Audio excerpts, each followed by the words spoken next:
ലോക്സഭാ തെരഞ്ഞെടുപ്പിന്റെ 7ാം ഘട്ട വോട്ടെടുപ്പിന്റെ പരസ്യപ്രചാരണം ഇന്ന് അവസാനിക്കും. 57 മണ്ഡലങ്ങൾ ജനവിധി തേടുന്ന അവസാന ഘട്ടത്തിൽ പ്രചാരണം ശക്തമാക്കുകയാണ് മുന്നണികൾ. അതേസമയം പഞ്ചാബിലടക്കം കർഷക സമരം ശക്തമാകുന്നത് ബിജെപിക്ക് വെല്ലുവിളിയാകുന്നു.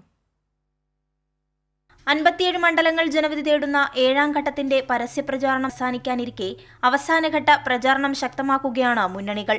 കെജ്രിവാളും 3 ദിവസമായി പഞ്ചാബിലെ വിവിധയിടങ്ങളിൽ ആം ആദ്മി പാർട്ടിക്കായി പ്രചാരണത്തിലുണ്ട്. 7ാം ഘട്ടത്തിൽ ത്രികോണ മത്സരം പ്രതീക്ഷിക്കുന്ന പശ്ചിമ ബംഗാളിലാണ് പ്രധാനമന്ത്രി നരേന്ദ്രമോദി.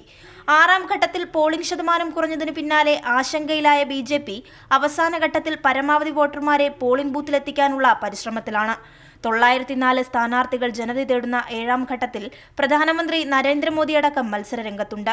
ഉത്തർപ്രദേശിലും പഞ്ചാബിലും 13ഇടത്തും, ബംഗാളിൽ 9ഉം, ബീഹാറിൽ 8ഉം, ഒഡീഷയിൽ 6ഉം, ഹിമാചലിൽ 4ഉം, ജാർഖണ്ഡിൽ 3ഉം, കേന്ദ്രഭരണ പ്രദേശമായ ചണ്ഡീഗഡുമാണ് അവസാന ഘട്ടത്തിൽ ഉൾപ്പെടുന്നത്.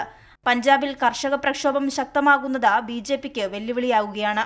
അതേസമയം ബിജെപിയെ അധികാരത്തിൽ നിന്ന് താഴെയിറക്കുമെന്ന ആത്മവിശ്വാസത്തിലാണ് ഇന്ത്യ മുന്നണി. കൈരളി ന്യൂസ്, ദില്ലി.